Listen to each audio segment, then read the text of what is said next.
Bienvenidos a este caso policial, el crimen realizado por Julián Tuni. Investigaremos a fondo para poder arrestarlo. Vamos a las reglas para ver cómo lo podemos hacer. Colocamos la carta de ciudad a la vista de los jugadores. El indicador de turno, que es esta cucharita, en el día 1. Será el asesino aquel jugador que haya desayunado recientemente. Ese jugador va a recibir el peón de testigo, los 7 cereales, un anotador y el lápiz. Quien haga detective recibirá su peón de detective. Condiciones de victoria. Para el asesino tenemos que debe ir cumpliendo los objetivos de asesinato y permanecer oculto hasta el día 7. O bien que el detective agote sus 4 intentos de arresto. El detective va a ganar si arresta al asesino o si el asesino falla en alguno de sus objetivos. Conceptos básicos. Los movimientos en el juego se van a hacer en sentido ortogonal, es decir, al casillero adyacente en sentido horizontal o en sentido vertical. Las diagonales no están permitidas. El asesino se moverá anotando sus pasos. Es invisible en el tablero, no está representado físicamente. Es furtivo y sigiloso. El turno se divide en 2 fases. Primero actúa el asesino, que tendrá que mover y luego de mover verificar si cumple con los objetivos de víctima en el turno 2, 4 y 7. Luego actúa el detective, que luego de actuar mueve la cuchara al siguiente turno. Veamos ahora cada uno.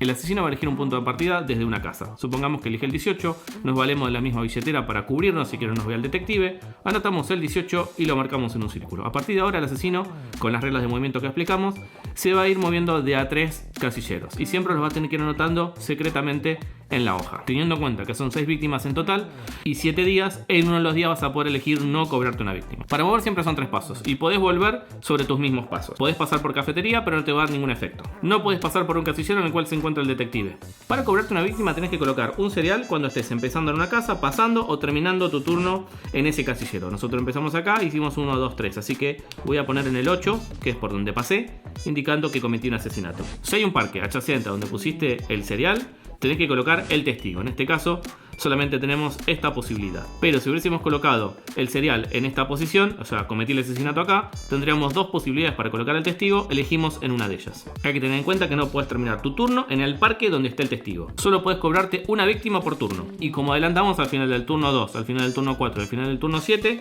tenés que haber cumplido un asesinato, 3 asesinatos, 6 asesinatos. En el caso que no los has hecho, fallas y perdés la partida. Puede pasar que el detective termine en tu mismo casillero. No hay problema, incluso estando en la misma casa, podés poner, obviamente en el siguiente turno, otro cereal enfrente de sus narices indicando que hubo un asesinato ahí mismo.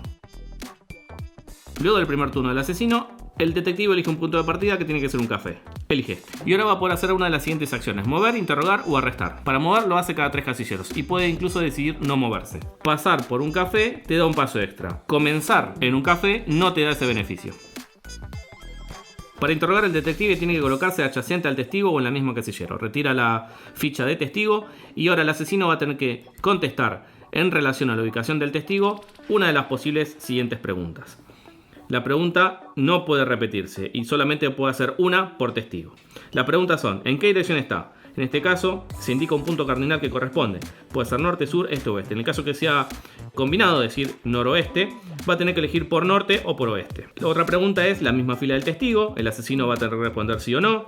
Misma columna del testigo, va a tener que responder sí o no. Si se metió en algún lado, va a tener que responder sí. Si se metió en una casa, en un café o en un subte, que ahora lo vamos a ver. Y si está en un casillero par o impar, en el cual el asesino va a tener que responder par o impar. Si no interrogás al testigo, en el siguiente turno desaparece. Para arrestar solo tenés 4 intentos. Tenés que preguntar si está en tu mismo casillero o en los 4 adyacentes en sentido ortogonal.